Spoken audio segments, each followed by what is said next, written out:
This is an overture to today's episode of Into Your Head podcast. Hello. Now, for those of you who didn't grow up with parents who listened to symphonies, when we are listening to a long work, such as, for example, Haydn's Trumpet Concerto in B minor, that starts with an overture. And it's basically a preview of all the main themes. You don't need an illustration of that, do you? No. You may not be intelligent enough to listen to classical music, but you're capable of understanding the concept of an overture, especially when it's for something that isn't a symphony or a piece of classical music. It's just me talking shit for 50 minutes or so. You're capable of understanding that. So here's an overture to today's episode of Into Your Head. Superman. Something about my cats. Springtime for Hitler and... Oh, now that last one, that needs explaining, or else I'm going to be worrying that you misinterpret it. There's a piece coming up where I discuss the musical The Producers, a musical film about a fictional stage production where they try to make a loss by doing very controversial songs about Hitler. It's very much not a pro-Hitler thing, so don't worry. That'll all be explained later, though. Anyway, that's the end of the overture. There's no point in holding back. Let's just start and get on with the real thing now. Like U2's Bono says, it's the real thing. It's the real thing. Even better than the real thing. I'd forgotten he does even better than the real thing because that doesn't fit it for my needs here. It is the real thing. It's not better than the real thing because it is the real thing. Why did he say that? Fucking idiot. Why did he say, it's the real thing, it's the real thing, even better than the real thing? Immediately contradicts himself. Oh no, you're a fucking idiot. You're a fucking idiot. And I'm ashamed to have grown up in the same town where you once lived for a while. Not too far away from where Sinead O'Connor also lived for a while. I suppose he's not directly my fault, but I feel responsibility.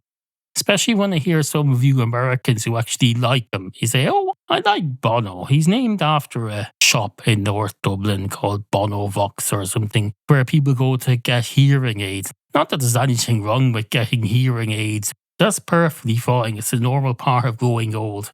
But having a fella in a band who's named after that instead of using his real name, I think it's Paul, is it?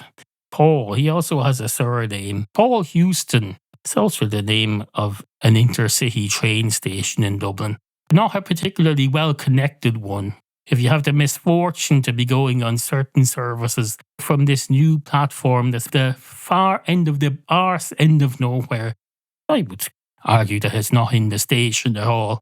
You're expected to go to the station and go through the ticket booths. Then you walk down the end of platform 5 or 6. And then you walk down the end of platform 5A or 6A. And then you walk down the end of platform 9. There's some fella there, some weirdo who claims to have some connection with the school transport system. And he tells him, hello, Harry. Don't worry, there's nothing to it. You see that stone wall over there at the side of the platform? Well, you're going to platform 5 3/4, so you have to run at that wall as fast as possible. We're going to make a movie of this and we're going to show it to everyone's children. What could possibly go wrong? Into your head.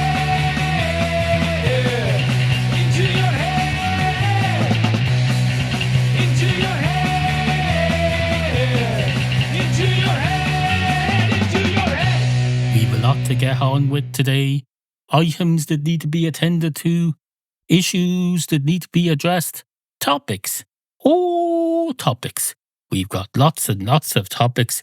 We're positively booming to the seams with topics. We've got topics coming out of this sock. This sock.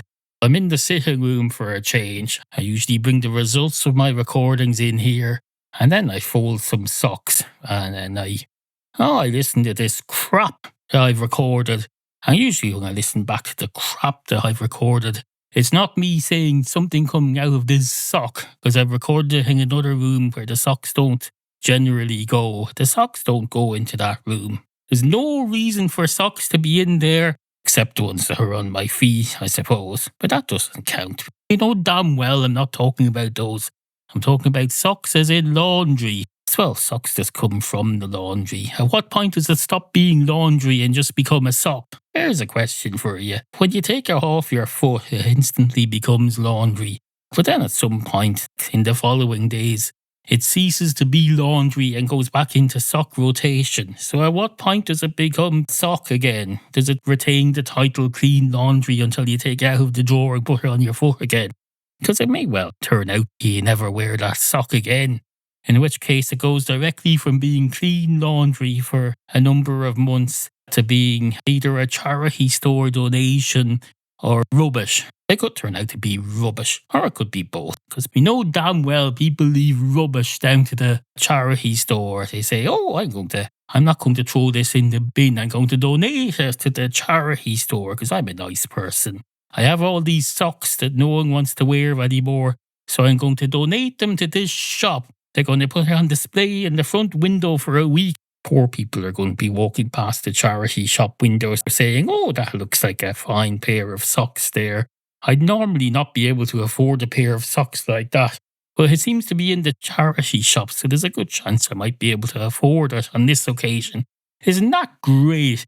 I think I'll go into the church on my way home and say a prayer of thanks to whoever donated those socks. I wonder what size they are. And then, of course, they'll go into the charity shop and they'll say, hello, I don't have much experience of buying socks. I usually steal them, so I don't know how the sizes work. And, of course, the shop people will say, well, generally they come in 2 sizes. Socks come in 2 sizes in this country. First size goes from size 0 to size 7 or something. And then the second size is size 6 or 7 to living on top of a beanstalk. That's the maximum. But then, of course, the customer will say, oh, that's great. And what size are the socks in the window there? And the staff will say, I don't know, to be honest. It's very hard to measure the size on a pair of second-hand socks because they've been in and out of laundry and tumble dryer. They get stretched over the years. If I was to measure that now with a measuring tape, I'd probably come up with a reading, but it wouldn't be an accurate reading because it would be based on its stretched state. To be fair, it's probably grown. And now that I think about it, if you get a second-hand stock originally purchased as a size 0 through 7 and it's being in use for a while and being stretched a bit, there's a good chance it's increased in size. It's gone up a notch on the sock scale in terms of size. And if you go up a notch on the sock scale in terms of size when there's only 2 sock sizes, well, that means you go from small to huge. And that's quite a big leap. I know what you're thinking there. You're thinking, what about the bigger socks? Do they increase in size from that to a new size that doesn't exist? Well, that's a good question. I don't know. And then, of course, the customer who, at this stage, I know technically is not a customer. They haven't agreed to buy anything yet. But we're not going to insult the poor person by saying, we're not going to call you a customer because you might even buy anything. No, that's just rude. It's a charity shop. It's there for poor people. Let's treat them with a bit of respect. It's disrespectful to say someone isn't a customer yet and may not be. Although, is it? I often go into shops and don't buy anything. And if someone says you're not a customer, that's not an insult. In fact, if it's a bad shop, it may well be a compliment. If I've chosen not to buy anything in a bad shop, that may be a badge I should wear with pride, and I'd be happy to do so, except I don't like to wear anything that looks like a logo on my clothes. I prefer my clothes to be black. I don't want logos all over them. Of course, you have to give in. Nowadays, you can't get a t-shirt without something either written on it or drawn on it or ironed onto it. I've got a t-shirt here. It's got the name of some fake sports team that you're supposed to imagine you're supporting. They put them on it to make you look less fat. Because they say they could just wear a plain t-shirt with stripes on it. The only person who can carry that off in the real world is the yellow fella from Sesame Street. Either Bert or Ernie. One of them is yellow, and he wears stripes a lot. Stripes are not a fat person thing or an anyone thing. Nobody should be wearing stripes. Pick a colour of clothing and stick to it. If you're putting on stripes, that's like getting a blind on all your windows instead of curtains. You get one of those Louvre blinds. You say, oh, I don't know whether I want light or dark, so I'm going to have strips of lights all the way down, so that every time my cat plays with half of the slots on the blind open and some light comes in, or else it's open and every time the cat touches it, it closes. No, either have curtains or don't. Either have clothes that are a particular colour or don't. Stripes is not a thing. It's a cop-out. It's an absolute cop-out. Don't do it. If you do stripes on your clothes or on your window wear, that's... Now, I suppose one thing you could do, if you like, put those blinds up on the shop window and put plain t-shirts behind them that aren't selling very well, so that someone who is into striped stuff could have a look in through the blinds and they would look striped to them. And it's not tricking them, it's just the equivalent of putting good lighting on a display. When they come in, you explain it to them. You say, now that's not really striped. We're going to be upfront and honest about this. That t-shirt you're looking at the window is not striped, but it looks striped to you from outside because we have horizontal slot blinds in the window to make them look like that. It's just a display thing. It's the equivalent of when you go into a supermarket and they have the smell of fresh baked bread pumped out everywhere. You get to the checkout, they don't go, oh, I see you've got some of that smell in your trolley, I'll just scan it through now. No, they don't scan it through unless there's actually bread or other baked products in your basket. They don't try to charge you for the smell. Maybe they should. Maybe they should sell something like that.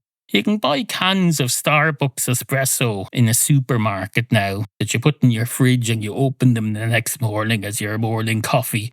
So why shouldn't they sell smells? It's pretty much the same thing. Fresh baked smells. They do have those half-baked bread rolls that you put in the press and forget you have. And then you take them out after 6 months and it says, oh, these are great. You can keep them for 5 months and then you can put them in the oven. They're half-baked. You put them in the oven. It's a half-baked lump of dough. You put it in the oven and then you have fresh baked bread that smells right.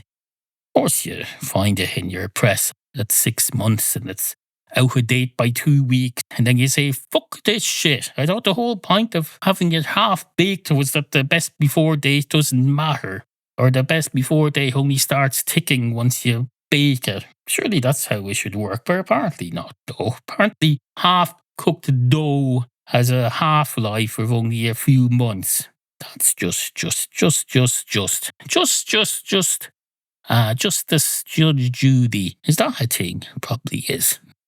So I used to talk about Judge Judy a lot. I'm not sure if I did it on this program, but I certainly did in written form. I discussed Judge Judy quite a lot. Anyway, there you go. That's that. Is that that? I think that's that. Do I sound more relaxed today than usual? Maybe I do. I'm in the sitting room, slouched in my office chair. I'm at my computer, but I'm not using it. I'm just sitting back, relaxed like a normal person does in a comfortable chair. Usually I'm perched up, my face jammed into whatever thing I'm recording into. So I usually just had about 3 cans of Red Bull and 2 double espressos. So I think to say I'm usually relaxed when I'm recording is quite clearly a lie. It's physically impossible to be relaxed. But I'm in a state of, I suppose, relaxed, the part of my brain that isn't conducive to recording this shit. I suppose you could call that relaxed. It's like when they talk about relaxing your muscles. Usually they talk about relaxing and contracting your muscles. You're not really stretching your muscles and then contracting them. Your muscles are in a permanent state of stretchiness and you relax them and then you... I don't know, is that true? It just sounded right to me for a moment there. It doesn't sound right to me anymore.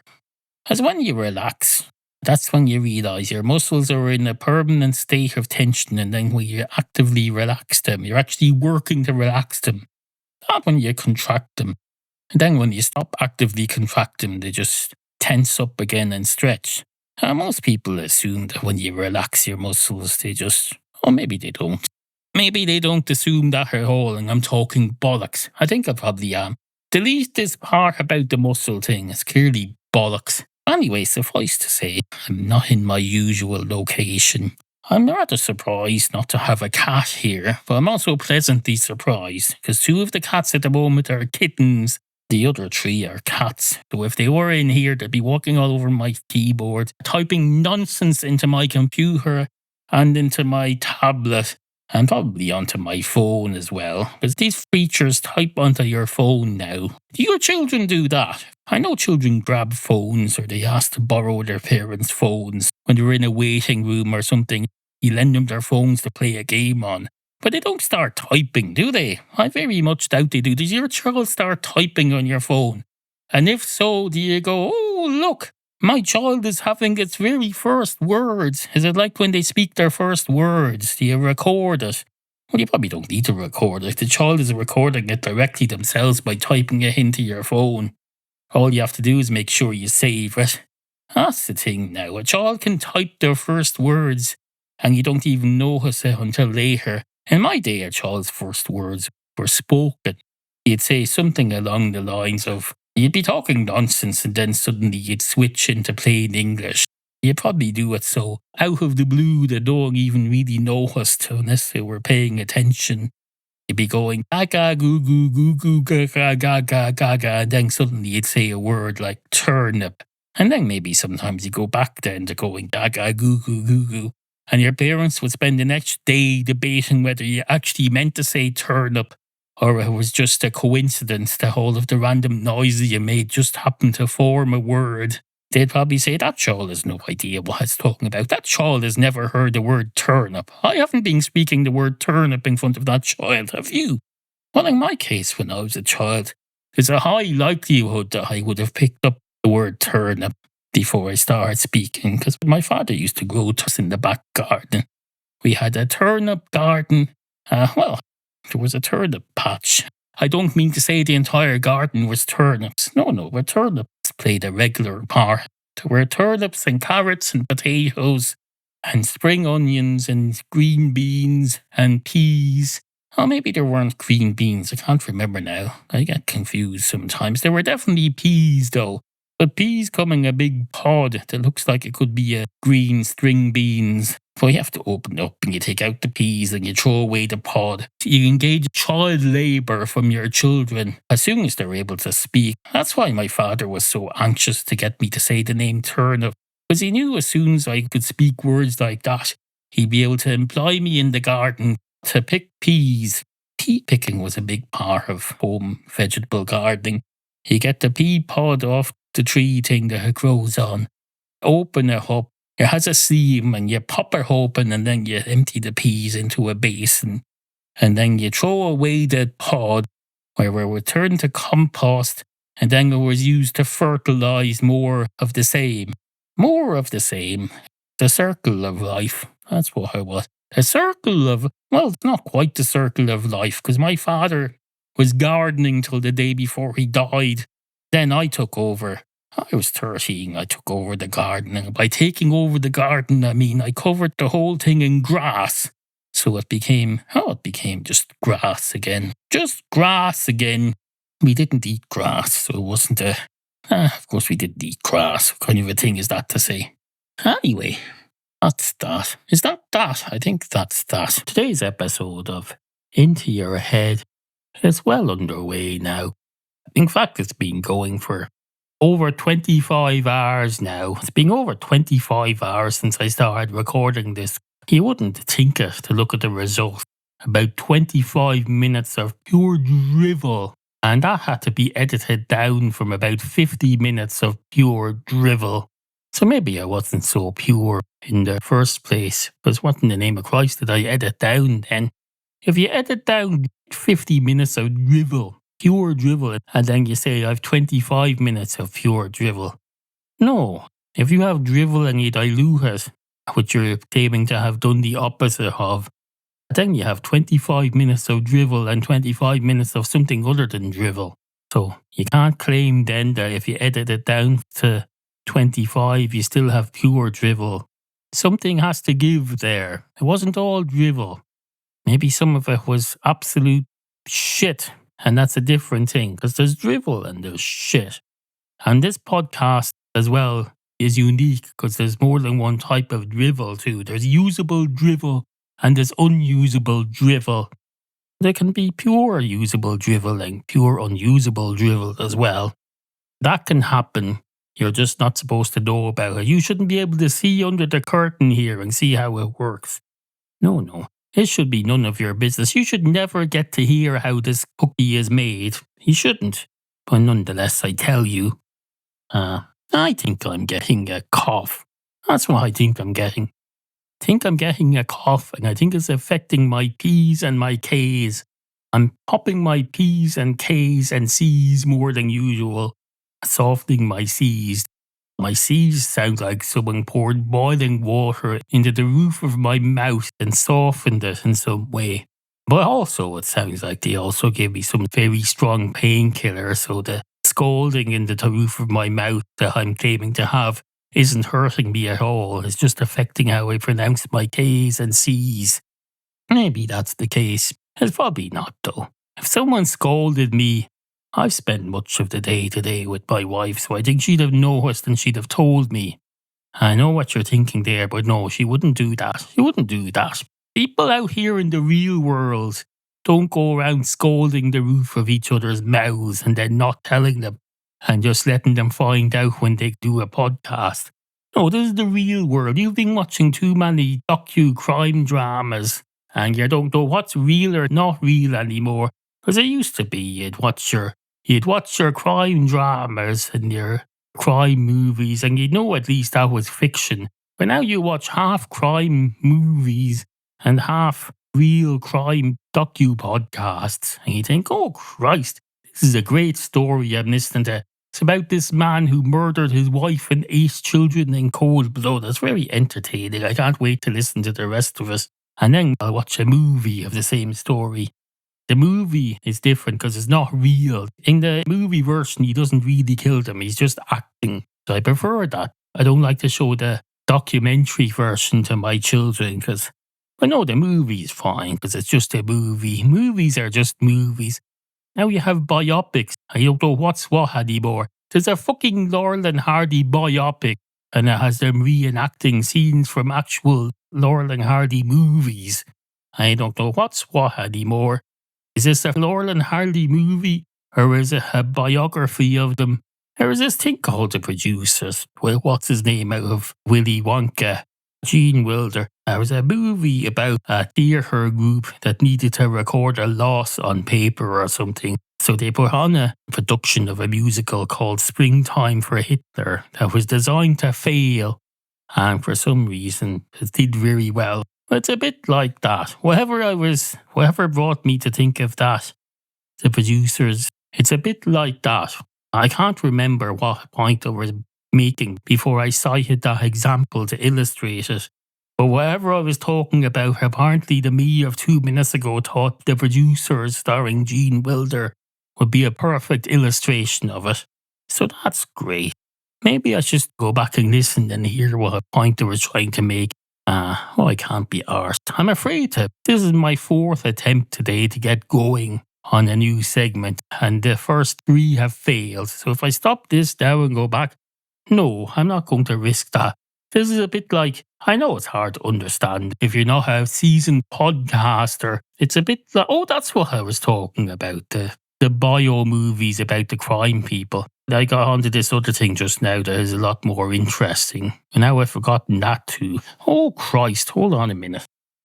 Okay, it's me again. I took the unprecedented action of stopping this segment and going back and listening to the last few minutes of it. I'm still none the wiser as to what point I was trying to make. I did apparently think my Laurel and Hardy biopic diversion was quite interesting, and for some reason decided to tell you that it was a bit like the Springtime for Hitler musical. Would you like me to perform some songs from the Springtime for Hitler musical? You probably would. I can't. I only know one of the songs. I don't think I've ever even watched the movie in full. I think they did a remake recently and brought it back to the stage. They probably have new songs now. Like they did with the Charlie and the Chocolate thing. They brought it back with new songs. So they probably don't even have the original theme song in it anymore, do they? If you've been to the new version of The Producers and seeing their version of the Springtime for Hitler musical, does it contain a song that sounds a bit like this? Springtime for Hitler. and Germany. Oh, something's the new thing and thing. Now, I don't want to continue too far with that because someone's going to tune into this podcast in the middle of it and just hear me on my harmonica singing about Hitler and think, oh, Christ, no, I'm reporting this.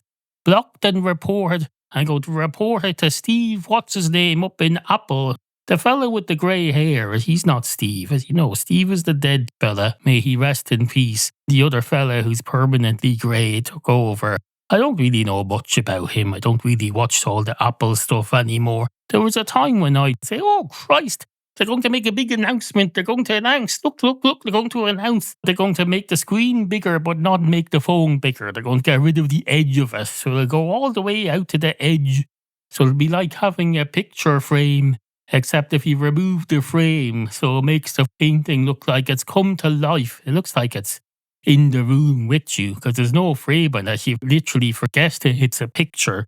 Same is true of a phone. If you look at a phone and can't see the metal or plastic edging around the edge of the screen and you just see the screen, then you forget you're looking at a phone at all. You think you're just looking at a holographic image, like on the holodeck on Star Trek.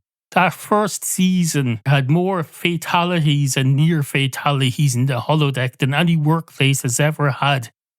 And yet somehow they just continued it on. They said, no, this is fine. It's perfectly realistic. And also, it's a sci-fi. The thing about sci-fi is they always remind you to remember when you're watching a sci-fi, it's not about the future at all. It's not about the science or the fiction or what happens in it. Sci-fi is about our present. When you're watching a thing about Captain Picard going off in the shuttle with little Wesley Crusher to get his secret heart transplant that he gets in one of the episodes, that's not what that's about at all. That's about the political situation in Outer Mongolia. If you think Star Trek is about the future, then you're misunderstanding it. It's not. It's about your present. Although now that you mention it, I always thought of Star Trek The Next Generation as a workplace drama. I enjoyed it as such. You get to watch a lot of people walking around and they go to the canteen and they call into each other and say, hello, how are you doing over there with that thing on your screen? And they'll say, I think I'm doing okay. I think I'm doing okay. Here's a report. And then they hand you a report. And you say, oh, thanks very much. Do I put this in my pocket or do I hand it back to you or do I take it away? Or do I recycle it immediately? They'd hand each other a tablet and say, here's my report of officers who I want you to kick up the arse. And that's the last you see of it. They never tell you, does he read it and then put it in his shredder beside his desk? Or does he just go, computer, I'm finished with this now. Can you magic it away from my hands? I don't want to have to do anything physical. They don't want to have to read anything or type anything or move anything. Everything they do, they just say, computer, do this.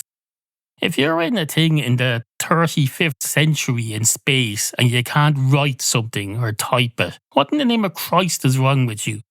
You're relying on some fucking computer to record everything. No. So anyway, the Gene Wilder thing, and then that was somehow illustrating my point about the Stan and Ollie movie, which was the name of the biopic about Laurel and Hardy. It's Laurel and Hardy, but it's a movie about the real Laurel and Hardy. And the real Laurel and Hardy we know by their first names for some reason. That seems backwards to me. Laurel and Hardy were entertainers who entertained crowds of people in cinemas, most of whom never met them. So it's very overfamiliar to be referring to them as Stan and Ollie, despite the fact that you've never even met them. Probably never even watched one of their movies. You're watching the biopic starring your man who played Alan Partridge and some American who I don't know anything about. You're watching Laurel and Hardy third hand. So you've no business referring to them as their first names, Stan and Ollie. But no, they called that biopic Stan and Ollie. That's way too overfamiliar. Way too overfamiliar. And then if you meet the real ones in the street, you don't go up to them and say, oh, hello, you're Stan and you're Ollie. Nice to meet you, Ollie. He's probably not even called Ollie in real life. It's short for Oliver. If someone is called Oliver and you're going to call them by their first name the first time you even meet them, Call them Oliver. Have a bit of manners. It's very, very presumptuous. And Stan is short for Stanley. Everyone just immediately called him Stan. No, don't call him Stan unless he invites you to call him Stan. You call him Mr. Stanley Laurel and Mr. Oliver Hardy, because those are their names. Their parents gave them those names. And one of them came all the way over from England. Laurel came over to America when he was about 19 on a boat. He came over on the same boat as Charlie Chaplin. Now, Charlie Chaplin, he'd been in and out of poorhouses all through his childhood. His mother was in mental hospitals and things, and he ended up having to fend for himself and his brother. Eventually, he got to 19. He got on a ship. It turned out to be the same ship that Mr. Stanley Laurel went over on. Charles Chaplin, he went over, and the Americans started calling him the Tramp. That's what they said. They called him the Tramp. Now, at least we know they were talking about his character. They were calling his character the Tramp. They said, oh, look, you're a very funny character who falls a lot. That means you're like a tramp. I suppose we should be grateful you Americans didn't call him a bum, because that's what you usually call him. I was shocked the first couple of times I went to America. I found out you refer to your homeless people as bums. A bum over here is a slang word meaning arse. You're calling your homeless people arses. Is that really something you want the world to see? Don't do that. Don't call them arses and don't call them bums. They're human beings. They're even more human beings than that character that Charlie Chaplin used to play. And incidentally, he was playing a different character in every movie. I suppose it was loosely based. Do you call that a character actor? I think you do. There's method acting and there's character acting. And if you're a method actor, I keep hearing this all the time now. They have method actors and they're the ones who, they have a method. So they think, I have a method here now. My method is that I read the fucking script and then I study up on what I'm going to be playing and then I figure out how I'm going to play it.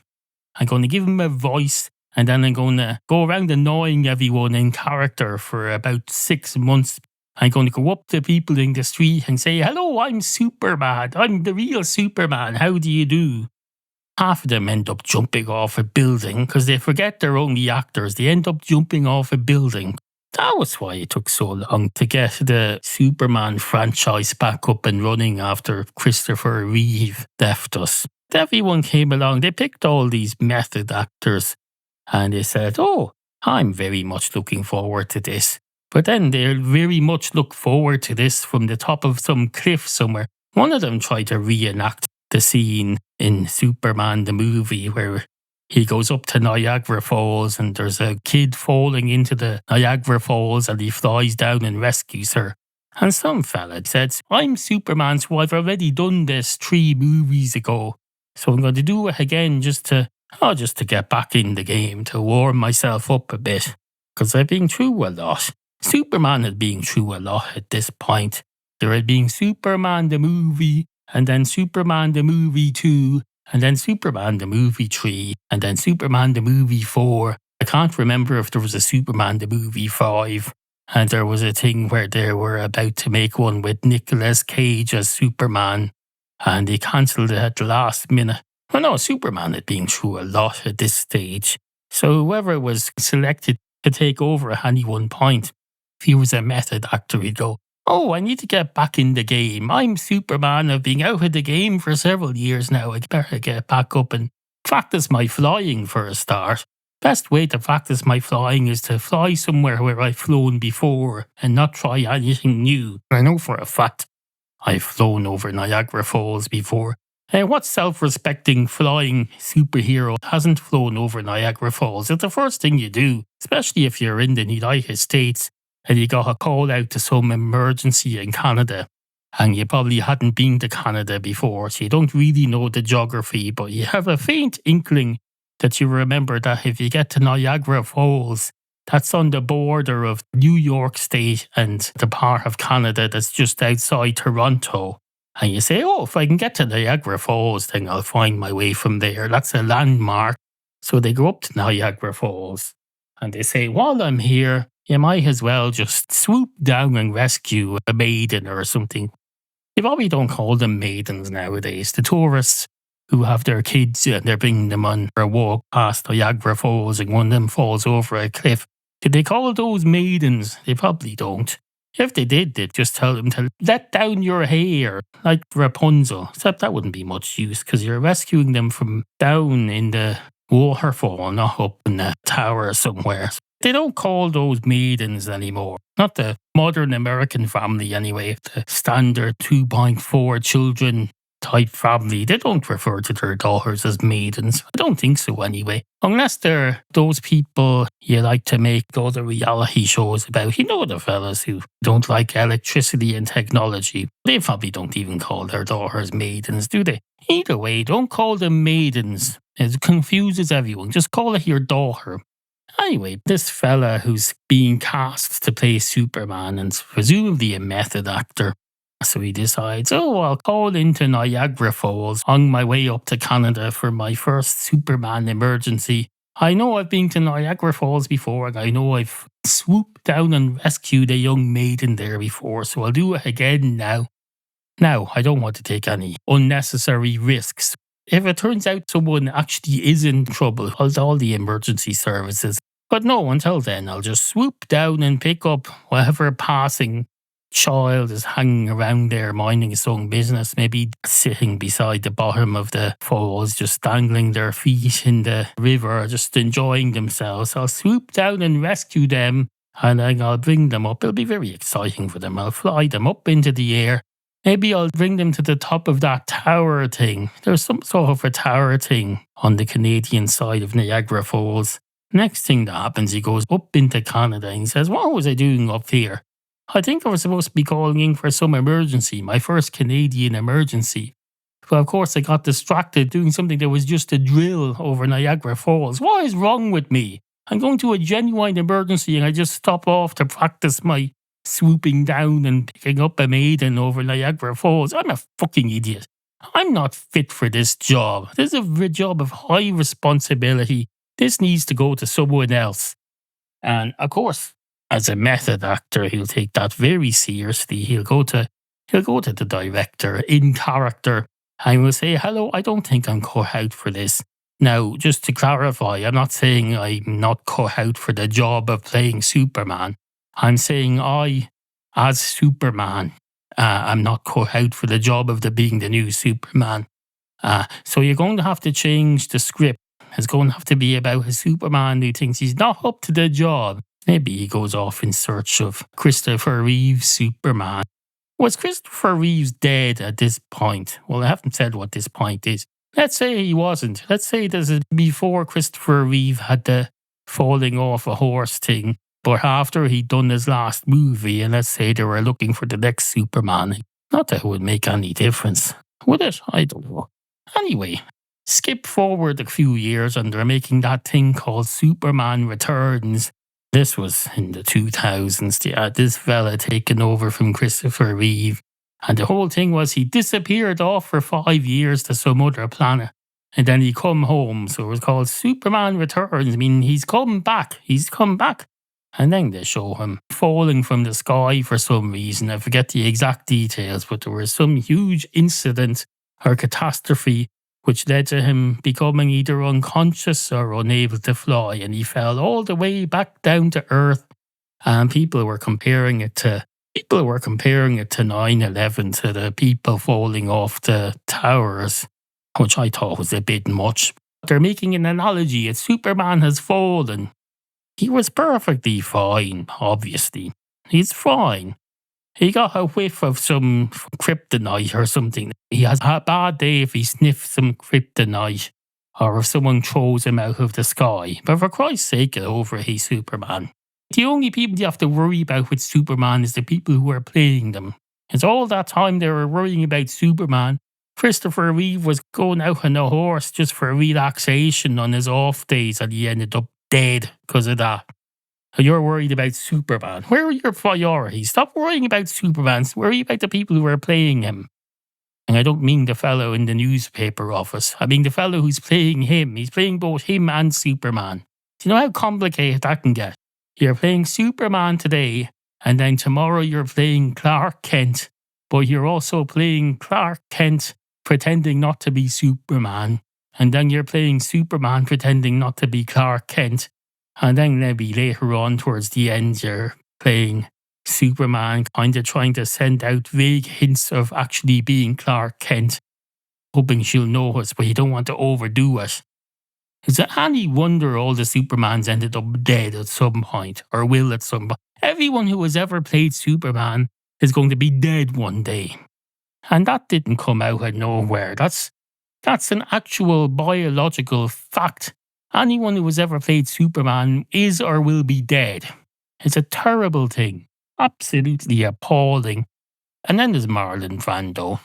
They reactivated his corpse through the power of something or other. How they did that thing where they make an image of you that looks like you're acting, and it's made from old digital images, and they put that in a later Superman thing, and they said, here's Marlon Brando, he's in this again. And everyone said, oh, isn't that great? I'm definitely going to go see that now, because I miss a bit of Marlon Brando. And you reanimate his corpse. Except they don't call it reanimating his corpse for two reasons. Firstly, because it's not reanimating his corpse. It's using old footage and digitizing it and making him look like he's still alive and doing stuff and saying stuff he didn't say before. They did the same in that movie, The Irishman, recently. Had Robert De Niro playing a very, very, very old version of himself, who he happens to be now. Well, there was a lot of flashbacks to a younger version of his character. Digital de-aging, so you could see a younger Robert De Niro. And they said, oh, thank Christ, we finally get to see what a younger Robert De Niro would look like. There's fucking 500 hours of movies of young Robert De Niro. You can see what he looks like any day. You don't need someone to make up a fake version of it. No. And if you really want the real thing, just get him to dye his hair. Here's some hair dye. Put it on your head now. Maybe we'll... I don't know. I don't know what we'll maybe do. Maybe we won't do anything. Anyway, good morning.